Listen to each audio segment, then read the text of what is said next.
मुंहिंजा प्यारा देशवासियों नमस्कार। अक्सर मन की बात में अवां जे सवालनि जी बरसात हूंदी आहे। हिन भेरे मूं सोचियो कुझु अलॻि कयो वञे। मां अवां खां सुवाल कंदुसि त ध्यान सां ॿुधंदा मुंहिंजा सुवाल। ओलंपिक में इंडिविजुअल गोल्ड खटंदड़ पहिरियों भारतीय केरु हो?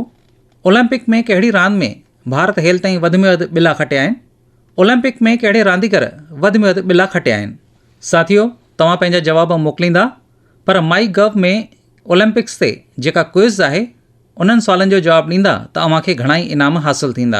अहिड़ा घणाई सुवाल माई गव जे रोड टू टोक्यो क्विज़ में आहिनि। अव्हां रोड टू टोक्यो क्विज़ में हिसो वठो। भारत जो पहिरीं परफॉर्मेंस कीअं रहियो? टोक्यो ओलंपिक्स लाइ असांजी तयारी कहिड़ी आहे? इहो सभु पाण बि ॼाणो ऐं ॿियनि खे बि ॿुधायो। मां तव्हां सभिनी खे अपील कंदुसि त इन्हीअ क्विज़ कॉम्पिटिशन में ज़रूरु हिसो वठंदा। साथियों, जॾहिं ॻाल्हि टोक्यो ओलंपिक्स जी हलंदी हुजे त पोइ भला मिल्खा सिंह जहिड़े लेजेंडरी एथलीट खे केरु थो विसारे सघे? कुझु ॾींहं पहिरीं कोरोना खेसि असांखां खसे वरितो। जॾहिं हू अस्पताल में हो त मूंखे साणसि ॻाल्हाइण जो मौक़ो मिलियो। ॻाल्हियूं कंदे मूं खेसि अर्ज़ु कयो त तव्हां 1964 में टोक्यो ओलंपिक्स में भारत जो एवज़ीपणो कयो आहे। तंहिं करे हिन भेरे असांजा रांदीगर जेके टोक्यो ओलंपिक्स में वञी रहिया आहिनि, तव्हांखे असांजे एथलीट्स जी हिमत वधाइणी आहे, खेनि पंहिंजे नियापे सां हौसला अफ़ज़ाई करणी आहे। हू रांदियुनि ॾांहुं एतिरो त जुड़ियल ऐं भावुक हो जो बीमारी में बि यकदम हा कई। पर बदकिस्मती जी ॻाल्हि आहे जो क़िस्मत खे कुझु ॿियो ई मंज़ूर हो। मूंखे अॼु बि यादि आहे जॾहिं साल 2014 में हू सूरत शहर आयो हो। असां हिकु नाइट मैराथन जो मुहूर्त कयो। उन वक़्तु साणसि रांदियुनि ते जेका ॻाल्हि ॿोल थी तंहिं मां मूंखे पिणु सिख्या मिली हुई।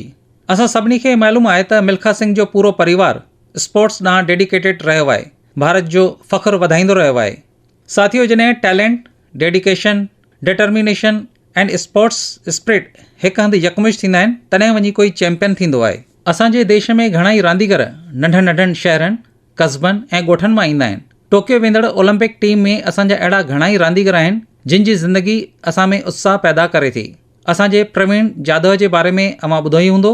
तव्हांखे बि लॻंदो त केतिरनि न मुश्किलातुनि मां गुज़रंदो परवीन अची हिते पहुतो आहे। परवीन जाधव जी महाराष्ट्र जे सतारा ज़िले जे हिकु ॻोठ जो रहवासी आहे। हू आर्चरी जो बहितरीन रांदीगर आहे। संदसि माता पिता मज़ूरी करे परिवार खे हलाईंदा आहिनि ऐं संदसि पुटु पंहिंजी पहिरीं ओलंपिक्स खेॾणु टोक्यो वञी रहियो आहे। हीउ सिर्फ़ु संदसि माउ पीउ लाइ न, पर असां सभिनी लाइ फ़ख्र जी ॻाल्हि आहे। अहिड़ी हिकु ॿी रांदीगर आहे नेहा गोयल जी। नेहा टोक्यो वेंदड़ हॉकी टीम जी मेंबर आहे। संदसि माउ ऐं भेण साइकिल फैक्ट्री में कमु करे परिवार जो गुज़ारो हलाईंदा आहिनि। नेहा जी जीअं दीपिका कुमारी जी ज़िंदगी जो सफ़र पिणु उतार चढ़ाव सां भरियल आहे। दीपिका जो पीउ ऑटो रिक्शा हलाईंदो आहे ऐं संदसि माउ नर्स आहे। ऐं हाणे दीपिका टोक्यो ओलंपिक्स में भारत तरफ़ां अकेली औरत तीर अंदाज़ आहे। दुनिया भर जी नंबर 1 ते रहियल तीर अंदाज़ दीपिका सां असां सभिनी जूं शुभकामनाऊं गॾु आहिनि। साथियों, ज़िंदगी में असां जॾहिं ऊचाइनि खे छुहंदा आहियूं त ज़मीन सां असांजो ॻंढापो असांखे पाणुनि सां ॻंढियल रखंदो आहे। महिनत करण खां पोइ मिलियल सोभ जो आनंद कुझु अलॻि ई हूंदो आहे। टोक्यो वेंदड़ असांजे रांदीगरनि नंढपण में सहूलियतुनि जी अणाट जो मुक़ाबिलो कयो आहे, पर हू रुधल रहिया, मशगूल रहिया। उत्तर प्रदेश जे मुज़फ्फरपुर जे प्रियंका गोस्वामी जो जीवन पिणु असांखे सिख्या थो ॾिए। प्रियंका जो पीउ बस कंडक्टर आहे। नंढपण में मेडल खटंदड़ रांदीगर खे मिलंदड़ बैग प्रियंका खे ॾाढी पसंदि हुई। इन्ही कशिश में हुन पहिरियों भेरो रेस वॉकिंग में हिसो वरितो। अॼु हू इन रांदि जी वॾी चैंपियन आहे। जेवलिन थ्रो में हिसो वठंदड़ शिवपाल सिंह बनारस जो रहंदड़ आहे। शिवपाल जी जो पूरो परिवार इन रांदि सां जुड़ियल रहियो आहे। संदसि पीउ, चाचो ऐं भाउ सभई भालो उछलाइण में माहिर आहिनि। परिवार जी इहा रवायत टोक्यो ओलंपिक्स में खेसि कतब ईंदी।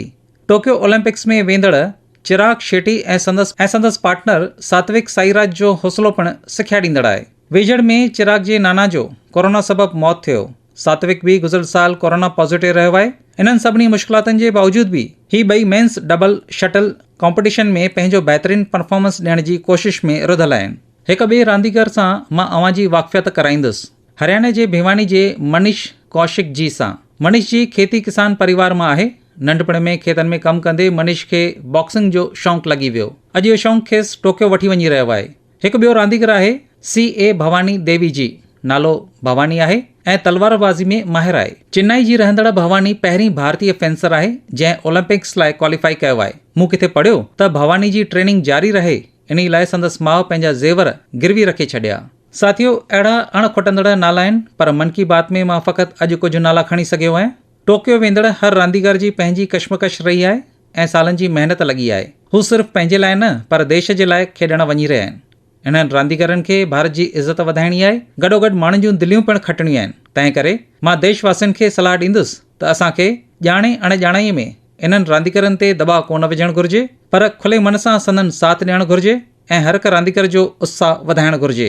सोशल मीडिया ते तव्हां चीयर फॉर इंडिया ते इन्हनि रांदीगरनि खे शुभकामनाऊं ॾेई सघो था। तव्हां जेकॾहिं कुझु इनोवेटिव करणु था चाहियो त ज़रूरु करियो।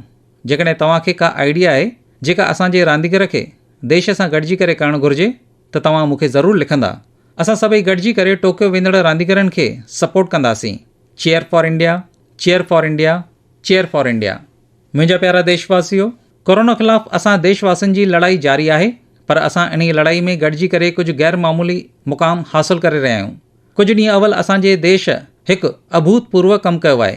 21 जून ते वैक्सीन प्रोग्राम जे ॿिए दौर जी शुरूआति थी ऐं उन ॾींहं ते मुल्क 86 लख खां बि वधीक माण्हुनि खे मुफ़्त में वैक्सीन लॻाइण जो रिकॉर्ड पिणु क़ाइमु कयो आहे, सो बि हिकु ॾींहं जे अंदरि। एतिरी वॾी तादाद में भारतीय सरकार माण्हुनि खे मुफ़्त में वैक्सीनेशन ॾिनी आहे, सो बि हिक ई ॾींहं में। ज़ाहिर आहे त इन वाक़े जी तमामु घणी चर्चा थी आहे। साथियो, हिकु साल अॻु में असांजे अॻियां सुवालु हो त वैक्सीन कॾहिं ईंदी।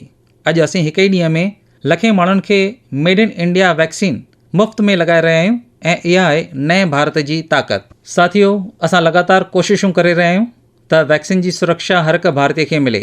घणनि ई हंधनि ते वैक्सीन हेसिटेंसी यानी कि मुंझारे खे ख़तमु करण लाइ घणाई इदारा ऐं सिविल सोसाइटी जा माण्हू अॻिते वधी आया आहिनि ऐं सभिनी मिली करे बहितर कमु कयो आहे। अॼु असीं हिकु ॻोठ था हलूं ऐं उतां जे माण्हुनि सां ॻाल्हि ॿोल था करियूं।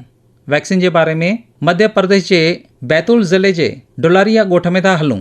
हलो, नमस्कार। नमस्ते जी, मुंहिंजो नालो राजेश हिरावे, ग्राम पंचायत डुलारिया भीमपुर ब्लॉक आहे। राजेश जी, मूं फ़ोन इन ई करे कयो आहे जो मां ॼाणणु थो चाहियां त तव्हांजे ॻोठ में कोरोना जी कहिड़ी हालत आहे।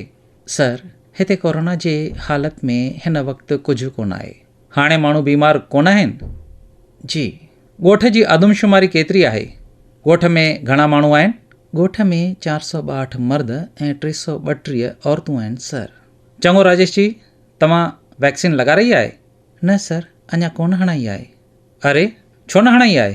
सर जी, हिते कुझु माण्हुनि व्हाट्सअप ते अहिड़ो वहम फैलायो जो माण्हू हिरास में भरिजी विया आहिनि सर जी।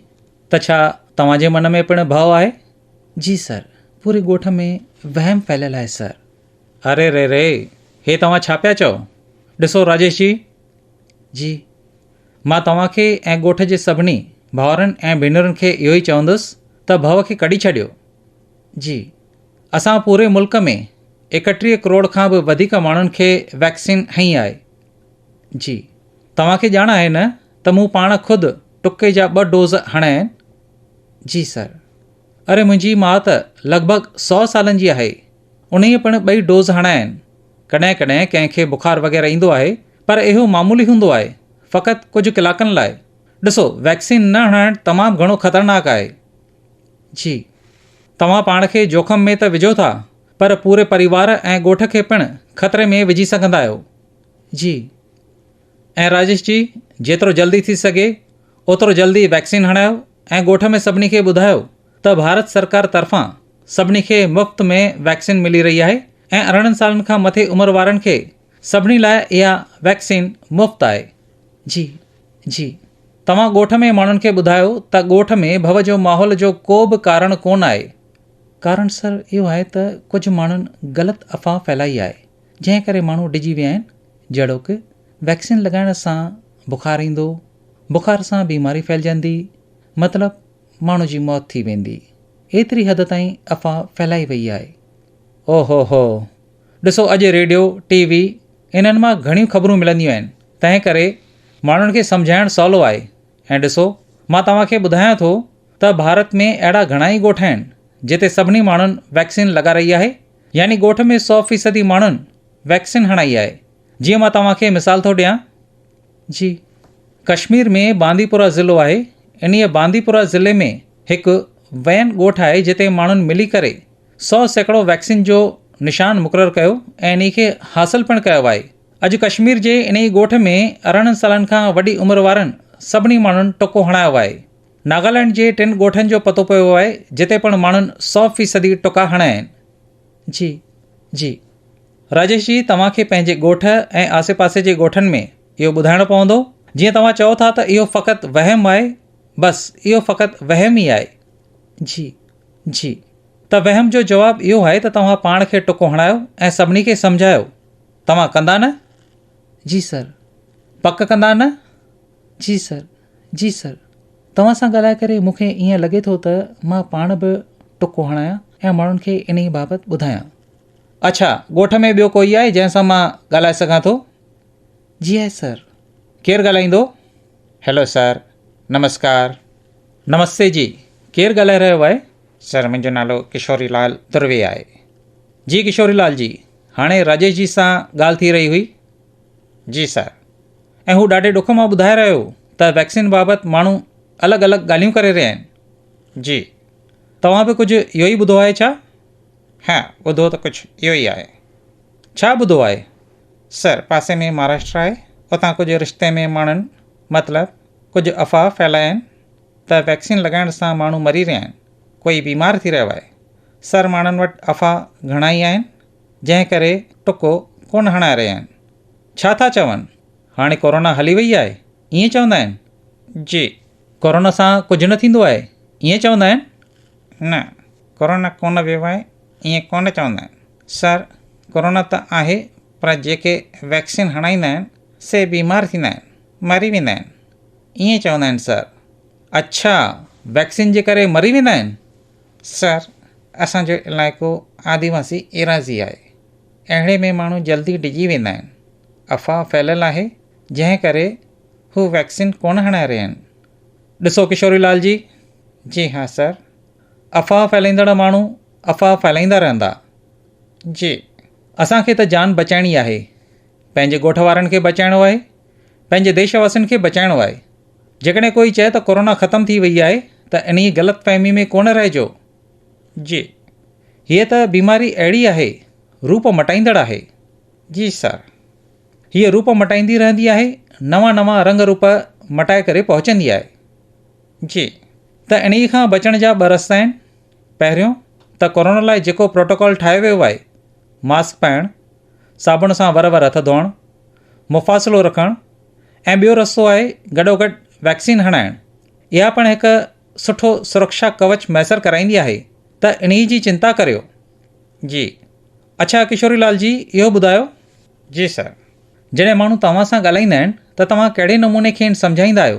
तव्हां सम्झाईंदा आहियो या वरी तव्हां पाण ख़ुदि अफ़वाह में अची वेंदा आहियो? सम्झायूं छा सर, हू माण्हू वधीक हूंदा आहिनि ऐं असां पिणु डिॼी वेंदा आहियूं। ॾिसो किशोरीलाल जी, अॼु मुंहिंजी तव्हां सां ॻाल्हि थी रही आहे, हाणे तव्हां मुंहिंजा साथी आहियो। जी सर। तव्हांखे डिॼणो कोन आहे ऐं माण्हुनि मंझि भउ खे दूरि करिणो आहे, कंदा न तव्हां? जी सर, कंदुसि, माण्हुनि मंझि भउ खे दूरि कंदुसि। सर, मां पाण बि ख़ुदि टीको लॻाराईंदुसि। ॾिसो, अफ़वाहुनि ते बिल्कुलु बि ध्यानु न ॾियो। जी, तव्हांखे ॼाण आहे त असांजे साइंसदाननि केतिरी न महिनत करे वैक्सीन तयारु कई आहे। जी सर। सॼो साल ॾींहुं राति महिनत करे वॾनि वॾनि साइंसदाननि कमु कयो आहे। अॼु असांखे साइंस ते विश्वासु रखणु घुरिजे, साइंसदाननि ते विश्वासु रखणु घुरिजे ऐं कूड़ फैलाईंदड़ माण्हुनि खे सम्झाइणु घुरिजे त ॾिसो, अहिड़ो कुझु कोन थींदो आहे। हेतिरनि माण्हुनि वैक्सीन हणाई आहे, इन्हनि खे त कुझु कोन थियो आहे। जी, ऐं हाणे अफ़वाहुनि खां बची रहणु घुरिजे ऐं ॻोठ वारनि खे बि बचाइणु घुरिजे। जी, राजेश जी, किशोरीलाल जी, तव्हां जहिड़नि साथियुनि खे मां चवंदुसि त तव्हां पंहिंजे ॻोठ में ई न पर ॿियनि ॻोठनि में पिणु इन्हनि अफ़वाहुनि खे फैलण खां रोकियो ऐं माण्हुनि खे ॿुधायो त तव्हांजी मूंसां ॻाल्हि थी आहे। जी सर। ॿुधाए छॾियो, खेनि मुंहिंजो नालो ॿुधायो। सर, ॿुधाईंदासीं ऐं माण्हुनि खे सम्झाईंदासीं ऐं पाण बि टुको लॻाराईंदासीं। सभिनी ॻोठ वारनि खे मुंहिंजूं शुभकामनाऊं ॾिजो। जी सर। ऐं सभिनी खे चओ त जॾहिं बि संदन वारो अचे, जी, त वैक्सीन ज़रूरु लॻाराइनि। ठीकु आहे सर। मां चाहींदुसि त ॻोठ जूं औरतूं, असांजूं भेनरूं, माताऊं, जी सर, इन्ही कम में वधि शामिलु थियनि ऐं खेनि पिणु इन्ही कम में शरीक करियो। जी, कॾहिं कॾहिं माताऊं भेनरूं चवंदियूं आहिनि त माण्हू जल्दी मञी वेंदा आहिनि। जी, तव्हांजे ॻोठ में टीके जी कार्रवाई पूरी थी वञे त मूंखे ॿुधाइजो। हाँ सर, ॿुधाईंदासीं। पक ॿुधाईंदा न? जी ॾिसो, मूंखे इंतज़ारु रहंदो अव्हां जे ख़त जो। जी।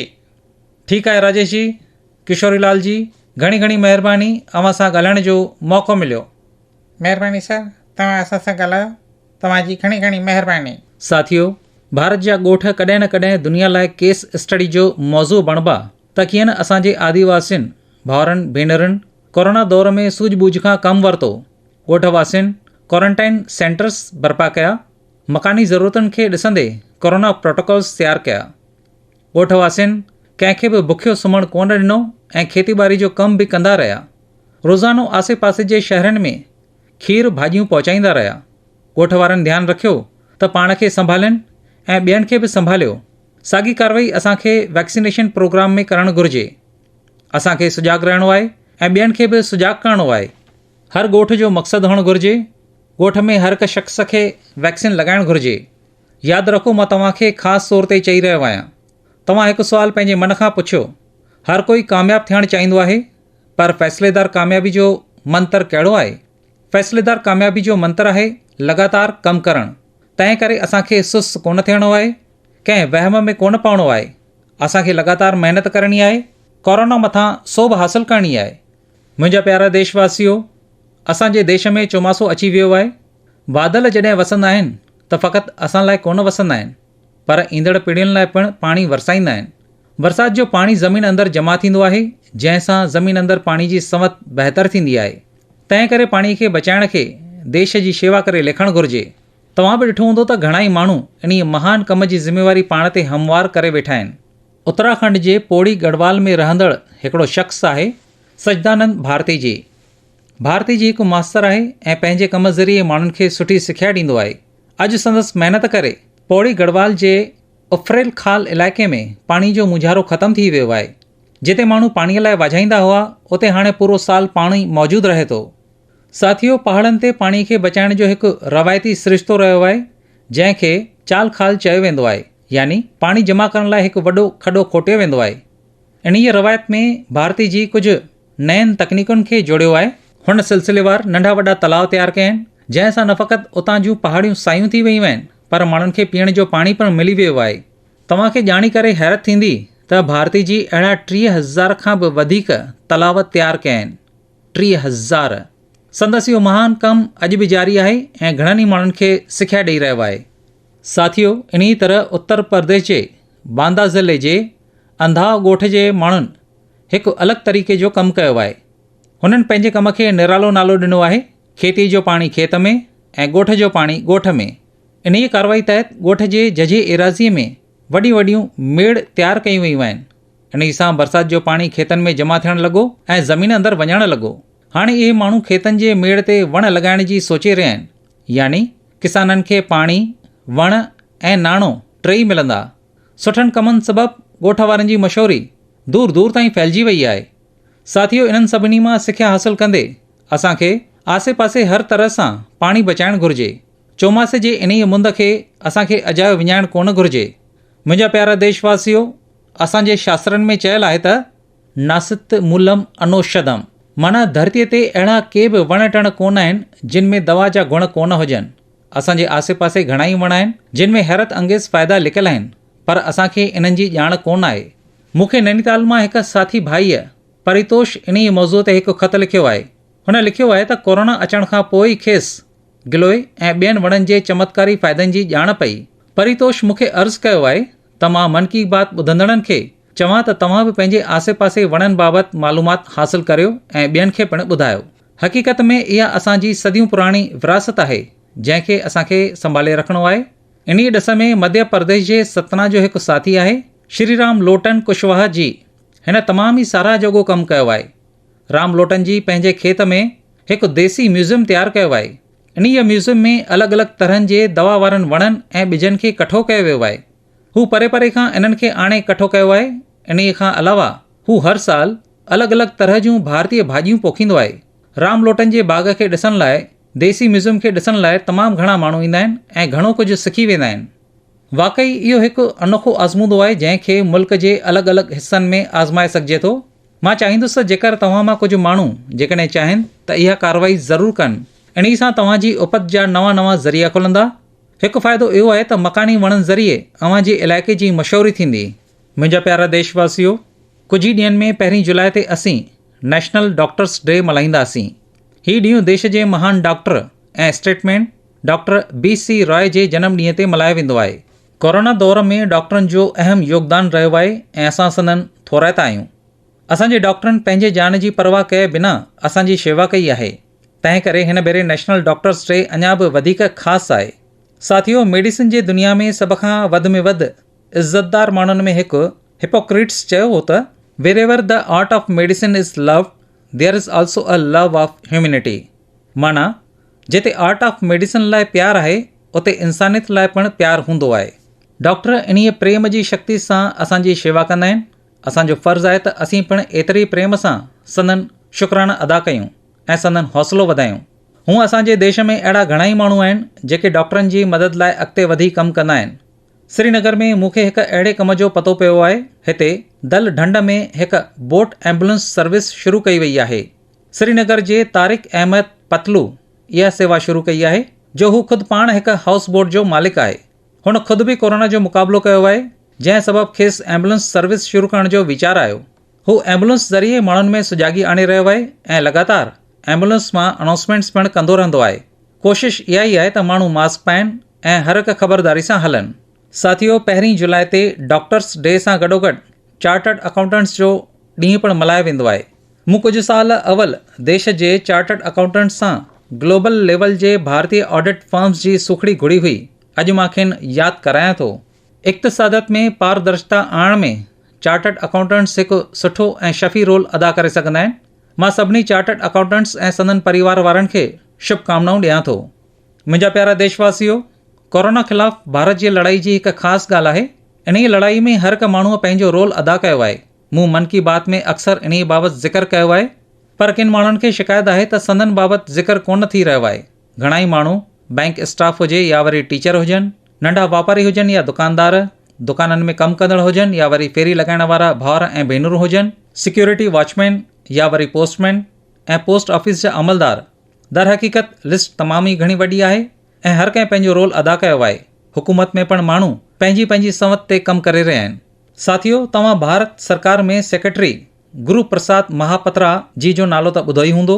अॼु मन की बात में मां संदसि ज़िक्र कंदुसि। गुरु प्रसाद खे कोरोना थी पियो। हू अस्पताल में दाख़िल हो ऐं पंहिंजो कमु पिणु करे रहियो हो। मुल्क में ऑक्सीजन जी पैदावार वधाई वञे, दूर दूर ताईं ऑक्सीजन पहुचाई वञे, तंहिं लाइ हू ॾींहुं राति कमु कंदो रहियो। हिकु तरफ़ कोर्ट कचहरी जो चकर, मीडिया जो प्रेशर, हिक ई वक़्तु घणा ई कमु कंदो रहियो। बीमारी दौरान पिणु कमु करणु बंदि कोन कयई। मना करण जे बावजूद बि हू ऑक्सीजन ते थींदड़ वीडियो कॉन्फ्रेंसनि में शामिल थींदो रहियो। खेसि देशवासियुनि जी तमामु घणी चिंता हुई। हू अस्पताल में पंहिंजे बेड ते पंहिंजी परवाह कए बिना देशवासियुनि ताईं ऑक्सीजन पहुचाइण लाइ इंतज़ाम कराईंदो रहियो। असां सभिनी लाइ ॾुख जी ॻाल्हि आहे त इन्ही करम योगी खे देश विञाए चुको आहे। कोरोना खेसि असां खां खसे वरितो आहे। अहिड़ा घणा ई माण्हू आहिनि जिन जे बारे में असां कॾहिं बि ॻाल्हायो कोन आहे। जेकॾहिं असां कोविड प्रोटोकॉल्स जो चङी तरह सां पालन कंदासीं, वैक्सीनेशन लॻाराईंदासीं, त अहिड़े हर हिकु माण्हू खे असांजी इहा श्रद्धांजलि थींदी। मुंहिंजा प्यारा देशवासियो, मन की बात जी हिकु ॻाल्हि वधि में वधि सुठी आहे त इन्ही में मूंखे तव्हां सभिनी जो योगदान मिलंदो आहे। हाणे मूं माई गव ते हिकु पोस्ट ॾिठी जेका चेन्नई जे थ्रू आर गुरु प्रसाद जी लिखी आहे। हुन जेको लिखियो आहे अव्हांखे ॼाणी करे सुठो लॻंदो। हुन लिखियो आहे त हू मन की बात प्रोग्राम जो रेगुलर लिसनर आहे। गुरु प्रसाद जे पोस्ट में जेको कुझु लिखियलु आहे से सिटूं अव्हां सां वंडे रहियो आहियां। हुन लिखियो आहे त जॾहिं बि तव्हां तमिलनाडु जे बारे में ॿुधाईंदा आहियो त मुंहिंजो इंट्रस्ट अञा बि वधी वेंदो आहे। तव्हां तमिल भाषा, तमिल संस्कृति, तमिल त्योहारनि ऐं तमिलनाडु जे मुख्यनि हंधनि जी चर्चा कई आहे। गुरु प्रसाद जी अॻिते लिखनि था त मन की बात में मूं तमिलनाडु जे माण्हुनि जे कामयाबियुनि बाबति ॿुधायो आहे। तिरुकुरल ॾांहुं अव्हां जो प्यार ऐं तिरुवल्लुवर बाबति अव्हां जी इज़त लाइ छा चइजे। तंहिं करे मन की बात में तव्हां कुझु जेको बि तमिलनाडु बाबति चयो आहे उहो मूं कठो करे हिकु ई बुक तयारु कई आहे। छा तव्हां इन्हीअ ई बुक बाबति कुझु चवंदा ऐं इन्ही खे नमो ऐप ते रिलीज़ कंदा? महिरबानी। मां गुरु प्रसाद जो लिखियलु ख़त अव्हां खे पढ़ी ॿुधाए रहियो हुउसि। गुरु प्रसाद जी, अव्हां जी पोस्ट पढ़ी करे आनंद अची वियो। हाणे तव्हां पंहिंजे ई बुक में हिकु ॿियो पेज जोड़िजो। नान तमिल कला चारिकितन पेरिये अभिमानी नान अलग तलिए पल माया तमिल मोलियन पेरिए अभिमानी।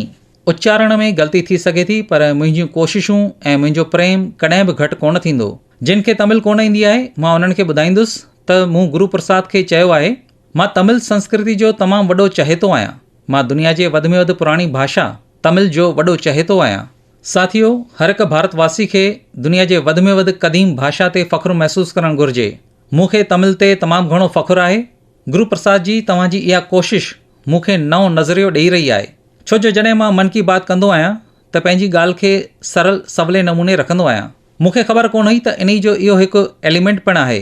तव्हां जॾहिं सभिनी पुराणनि ॻाल्हियुनि खे इकठो कयो आहे त मूं हिकु दफ़ो न पर 2 दफ़ा पढ़ियो आहे। गुरु प्रसाद जी, तव्हांजी इन बुक खे मां ज़रूरु नमो ऐप ते अपलोड कराईंदुसि। मुस्तक़बिल में अव्हां जे कोशिशुनि लाइ तव्हांखे घणियूं घणियूं शुभकामनाऊं। मुंहिंजा प्यारा देशवासियो, अॼु असां कोरोना जे मुश्किलातुनि ऐं सुरक्षा बाबति ॻाल्हि ॿोल कई ऐं देशवासियुनि जे घणनि ई कामयाबियुनि बाबति पिणु ॻाल्हायोसीं। हिकु ॿियो वाक़ियो असांजे साम्हूं आहे। 15 अगस्त अचण वारी आहे। आज़ादी जे 75 सालनि जो अमृत महोत्सव असां लाइ वॾी सिख्या आहे। असांखे देश लाइ जीअण सिखणु घुरिजे। आज़ादी जी लड़ाई देश लाइ क़ुर्बानी ॾींदड़नि जी कहाणी आहे। आज़ादी खां पोइ इन्हीअ दौर खे असांखे देश लाइ जीअण जी कहाणी बणाइणो आहे। असांजो मंत्र हुअणु घुरिजे, इंडिया फर्स्ट। असांजे हर हिकु फ़ैसिले जो आधार हुअणु घुरिजे, इंडिया फर्स्ट। साथियो, अमृत महोत्सव में देश घणाई अवामी मक़सद मुक़ररु कया आहिनि। जीअं असांखे पंहिंजे आज़ादी जे लड़ाकुनि खे यादि कंदे साणनि जुड़ियल इतिहास खे वरी खां ज़िंदा करणु घुरिजे। तव्हांखे यादि हूंदो त मूं मन की बात में नौजवाननि खे आज़ादी जे लड़ाई ते इतिहास लिखणु खोजना करण जी अपील कई हुई। मक़सदु हो नौजवान अॻिते वधी अचनि, पंहिंजी नौजवान सोच वीचार खे अॻिते खणी अचनि, नौजवान लिखणीअ खे नई ताक़त सां अॻिते खणी अचनि। मूंखे इहो ॾिसी करे तमामु घणी ख़ुशी थी रही आहे त तमामु ई घटि वक़्त जे अंदरि 2500 खां बि वधीक नौजवान इहो कमु करण लाइ अॻिते वधी आया आहिनि।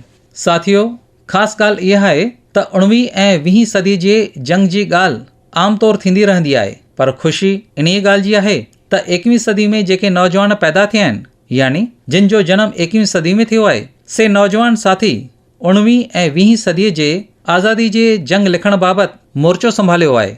इन्हनि सभिनी माई गव ते पूरा तफ़सील मोकिलिया आहिनि। इहे माण्हू हिंदी, इंग्लिश, तमिल, कन्नड़ा, बंगला, तेलुगु, मराठी, मलयालम, गुजराती, देश जे अलॻि अलॻि भाषाउनि में आज़ादी जी जंग ते लिखंदा। कोई आज़ादी जे लड़ाई सां जुड़ियल आसे पासे जे हंधनि जी ॼाण कठी करे रहियो आहे त कोई आदिवासी आज़ादी लड़ाकुनि ते किताब लिखी रहियो आहे।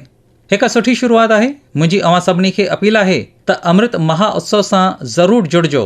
इहा असांजी ख़ुशकिस्मती आहे जो आज़ादी जी 75 सालगिरह जे वाक़े खे ॾिसी रहिया आहियूं। तंहिं करे ईंदड़ भेरे मन की बात में अमृत महोत्सव जे तयारियुनि जी ॻाल्हि कंदासीं।